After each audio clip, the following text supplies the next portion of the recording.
শুভ সকাল বন্ধুরা।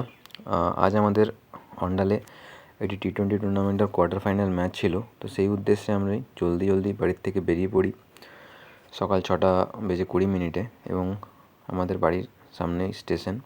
তো সেখান থেকে আসানসোলের উদ্দেশ্যে রওনা দিই কোলফিল্ড এক্সপ্রেসে। তো এই দেখো কোলফিল্ড এক্সপ্রেস থেকে বাইরের যে সবুজ দৃশ্য দেখা যাচ্ছে, সচরাচর এই দৃশ্য দেখা যায় না।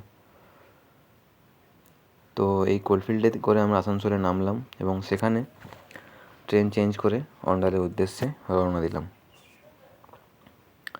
চারিদিকে শুধু গাছগাছালি, দেখতে খুব সুন্দর লাগে। তারপর অন্ডাল স্টেশনে নেমে এই যে আমাদের টিম মেম্বার্স, এবং সেখান থেকে নেমে আমরা চলে গেলাম গ্রাউন্ডের উদ্দেশ্যে।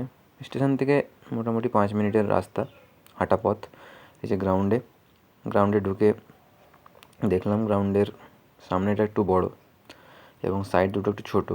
কিছুক্ষণের মধ্যেই টস হয়ে গেল এবং টসে জিতে ফিল্ডিংয়ের সিদ্ধান্ত নেয় আমাদের ক্যাপ্টেন, এবং আমরা অপোনেন্টকে খুবই কম রানের মধ্যে আটকে দিই এবং আমাদের চেস করার সময় আমাদের প্রথমে স্টার্ট খুব ভালো হয়।